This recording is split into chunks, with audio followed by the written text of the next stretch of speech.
एक दूसरे पर लगने वाला बल। तो जैसा कि हम जानते हैं कि धारावाही चालक को चुंबकीय क्षेत्र में रखा जाए, मैग्नेटिक फील्ड में रखा जाए, तो उस पर क्या लगता है? बल लगता है। चुंबकीय क्षेत्र में मैग्नेटिक फील्ड में रखेंगे, कोई है मैग्नेटिक फील्ड जिसकी इंटेंसिटी चुंबकीय क्षेत्र की तीव्रता b है, और इससे थीटा कोण पर, चुंबकीय क्षेत्र की दिशा से थीटा कोण पर एक चालक रखे जिसकी लंबाई l है, तो उस पर लगने वाला बल F = I/BL sin थीटा। ये आप जानते हैं कहाँ से? 10th क्लास में ही पढ़े थे। अब यहाँ बात है कि जब दो धारावाही चालक हैं, जो दो करंट कंडक्टर हैं और इनमें कहीं से बाहर से मैग्नेटिक फील्ड नहीं है, तब क्या है? एक नियम और आप भी जान रहे हैं कि धारावाही चालक अपने आसपास चुंबकीय क्षेत्र उत्पन्न करता है। अनंत लंबाई का सीधा धारावाही चालक है, तो उसके कारण चुंबकीय क्षेत्र की तीव्रता B = μ0/2π I/A न्यूटन पर एम्पियर मीटर, ऐसा आपने अभी तक जाना। तो इन वायर्स में देखते हैं क्या कंडीशन होगी। पहली चीज तो पहला वायर जिसमें करंट, मान लिया दो वायर है PQ और RS, पहले वायर में करंट है I1 करंट के कारण इस पर चुंबकीय क्षेत्र उत्पन्न होगा। RS के किसी भी पॉइंट पर मैग्नेटिक फील्ड जो क्रिएट होगी उसको हमने कहा V1। और एक खास बात जो आपको किसी भी बुक में नहीं मिलेगा वो ये है कि किसी भी धारावाही चालक में करंट के कारण, माने करंट कंडक्टर में करंट के कारण खुद उस तार पर, उस वायर पे कोई भी मैग्नेटिक फील्ड नहीं होती। किसी भी तार में करंट के कारण उसके अपने किसी पॉइंट पर करंट वो मैग्नेटिक फील्ड नहीं होती। क्यों नहीं होती? अब इसको समझें। राइट हैंड रूल से इस करंट I1 के कारण इस साइड बना क्रॉस फील्ड। क्रॉस फील्ड किसे कहते हैं? बोर्ड के तल के परपेंडिकुलर लंबवत पीछे की ओर, इसको हम क्रॉस फील्ड कहेंगे। तुम लोग इसको समझोगे कागज के तल के लंबवत नीचे की ओर, तो एक क्रॉस फील्ड हुआ। इसी करंट के कारण अगर हम वायर के दूसरी साइड के किसी पॉइंट पर हम इलेक्ट्रिक फील्ड निकालें या इधर निकालें, हमको कैसा मिलेगा? हथेली से धक्का देने की दिशा, करंट की दिशा में उल्टा, हथेली से धक्का अपवर्ड डायरेक्शन में, ब्लैक बोर्ड के तल के लंबवत बाहर की ओर, ब्लैक बोर्ड के तल के प्लेन ऑफ बोर्ड के परपेंडिकुलर बाहर की ओर, और तुम लोग कहोगे कागज के तल के लंबवत ऊपर की ओर। यहाँ डॉट फील्ड मिली।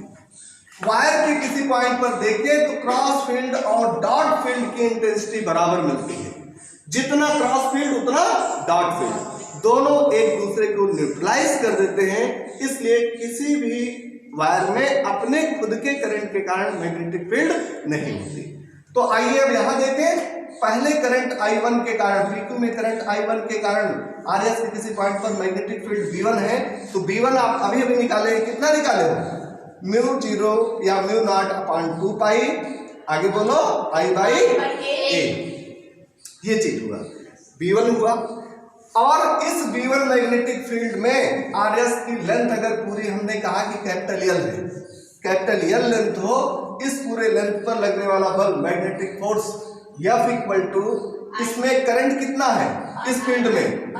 I2। तो I की जगह पर इस V1 मैग्नेटिक फील्ड में करंट है I2, I की जगह पर I2, मैग्नेटिक फील्ड कितना है? V1, तो I की जगह पर I2 V1, और L कितना है? कैपिटल L की जगह पर हमने कर दिया कैपिटल L। मैग्नेटिक फील्ड की डायरेक्शन देखें, जो क्रॉस फील्ड है, ये क्रॉस फील्ड कैसी है? बोर्ड के परपेंडिकुलर पीछे की ओर, ब्लैक बोर्ड के तल के लंबवत पीछे की ओर। तुम लोग कहोगे प्लेन ऑफ पेपर के प्लेन के परपेंडिकुलर नीचे की ओर, लंबवत नीचे की ओर। इसलिए करंट की डायरेक्शन इस बोर्ड के प्लेन में है ऐसे, और मैग्नेटिक फील्ड इसके परपेंडिकुलर पीछे की ओर। दोनों के बीच का एंगल 90 डिग्री, ठीक थीटा की जगह पर आप लिखोगे 90 डिग्री। sin 91 होता है, इसको मल्टीप्लाई में गुणा भाग में लिखने की जरूरत नहीं, इसलिए आपको मिला F = I2 V1 L। ठीक, sin 91 हो गया, इससे कोई मतलब नहीं। अब आगे चलिए, हम देखते हैं कि सारे मान यहां रखते हैं। I2 तो I2 है, वो मिटाने के लिए, तो चलिए अब यहां इसको और मान रखें, I2 को पड़ा रहने दो, और V1 की जगह पर क्या है? V1 की जगह पर आपने निकाला है μ0/2π I/A। यहां तक कोई problem? Into L, into L. यहाँ पे कोई दिक्कत? चलिए मिला कितना, आपको इसको और फ्रेश करके सजा के लिख दें तो आपको मिला, पहले कांस्टेंट पहले लिख देते हैं, mu naught upon 2 pi I1 I2 upon ए इंटू यल। ये पूरी यल लेंथ पर, आरएस की यल लेंथ पर लगने वाला बल है, फोर्स है। हमको चाहिए यूनिट लेंथ पर, इकाई लंबाई पर, एकांक लंबाई पर चाहिए।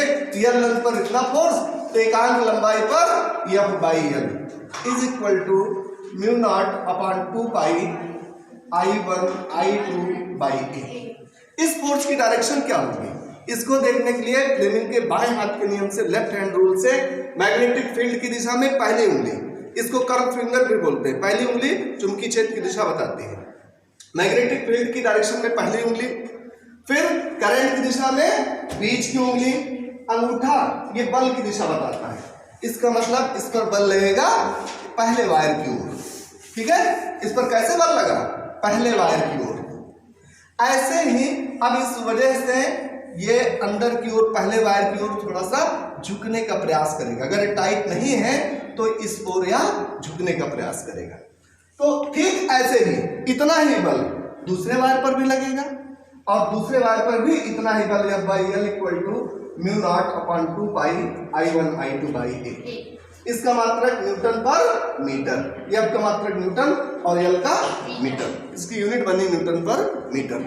दूसरे वायर पर हम चेक करें, आरएस में करंट कितना है I2। इसके कारण पहले वायर के किसी पॉइंट पर अगर हम फील्ड, मैग्नेटिक फील्ड देखें, चुंबकीय क्षेत्र देखें, तो करंट की दिशा में अंगूठा, जिस पॉइंट पर हमें निकालना है फील्ड 200 उंगलियां, तो कैसा मिला, डॉट मिला। ये दूसरे करंट आरएस में बहने वाले करंट I2 के कारण यहाँ फील्ड मिला B2, ठीक। ऐसे ही अब B2 कैसा है, बाहर की ओर है। B2 कैसा है, बाहर की ओर, इसके 90 डिग्री पर ये बाहर की ओर है, इस डायरेक्शन में ऐसे। I2 कैसे है, यहाँ, और इस फील्ड में I1 करंट वाला जो यल लंबाई का वायर है PQ, इस पर बल की डायरेक्शन देखें, फोर्स की डायरेक्शन देखें तो कैसे मिलेगा, लेफ्ट हैंड रूल से, राइट से नहीं, लेफ्ट हैंड रूल से।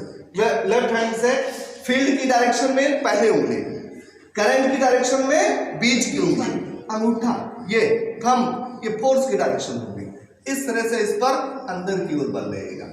अमाउंट ऑफ फोर्स निकालोगे, जैसे ये है ठीक उतना ही यहाँ पे मिलेगा, ठीक है, कोई कठिन। इस तरह से बहुत अच्छे से, ये बड़ा इंपॉर्टेंट भी है, इसको आप लोग ज़्यादा से ज़्यादा शेयर भी किया कीजिए। अगर आपको कोई वीडियो मिल गया